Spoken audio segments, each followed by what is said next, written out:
Welcome back to Battleship Cove. We're on board the USS Joseph P. Kennedy Jr. I'm Tom Lowney, gunner's mate retired. Rich Angelini.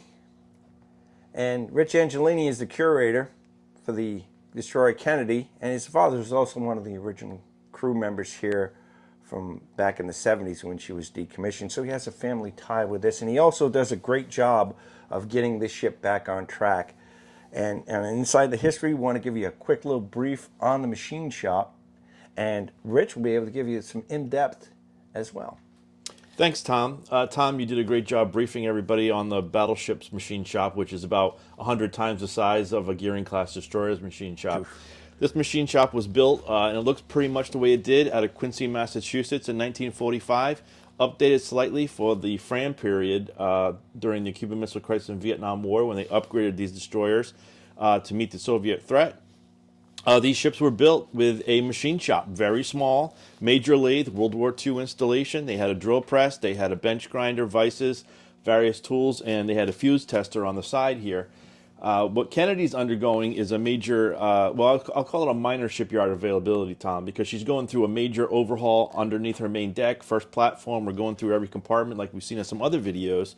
Now that we've really had this ship and most of her compartments back to where they need to be and the historic material back after over 3 decades of acquiring this material, now we're really going through and trying to preserve the ship. Right. So what you're seeing here is a machine shop that looks pretty okay, but it's not 100% accurate. We know that from our historical blueprints and the Bureau of Ships general plans, there was a sink mounted here, different style drill press, but we may keep this one because this one is actually from the Adams-class destroyer USS Sellers. So we tried to restore this ship with other period authentic destroyer type memorabilia. But limited crew in here. Guys like to hang out in here. Electricians' mates would hang out in here where they would do minor electrical testing.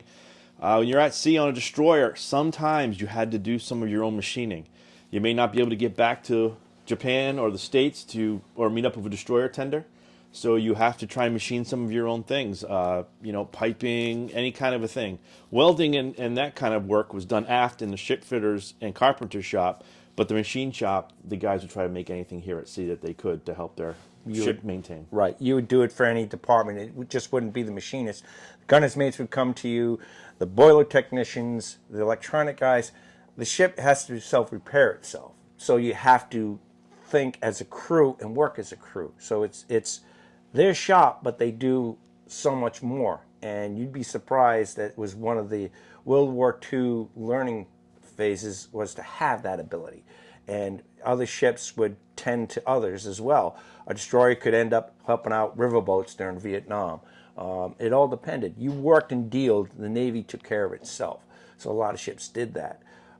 When I was here as a kid working out, to give you some insight, I was told that by one guy on one of his ships, this lathe was on the other side and the workbench was over here. Mm-hmm. So each of these gearing classes had their own distinctness to them and modifications because the crew did what they needed to do to get the job done. It didn't always meet criteria. And you've seen that on other strip trips and finding stuff absolutely. Like, look, got this from the Sellers. Was that here? No, but it works. And right.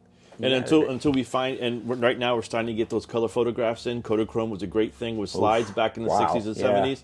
Crew members and importantly, ships from that served with Kennedy or sister ships. They're sending us their photos too because we're trying to represent them as well. So it's not just right. It's not just about Kennedy. It's about preserving the history of this type of destroyer and the sailors that served at this time. How many gearings were there? There was 98 gearings, and there was another Sumners? Right, a whole bunch, and those were framed as well. Right. And then you got the Adams class and the Forrest Sherman class, which also served during the Vietnam time frame. Then you got the major DLGs like the Luce and the Farragut. So you know, we're really trying to represent that Vietnam War, Cold War era sailor with Kennedy.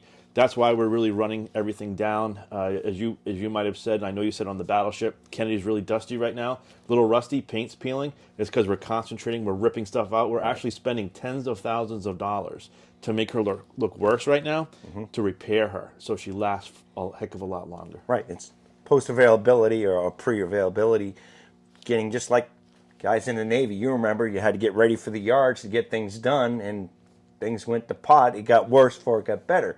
So it shows effort, but it also shows that we need your help. And there's a lot of things that you can do to help.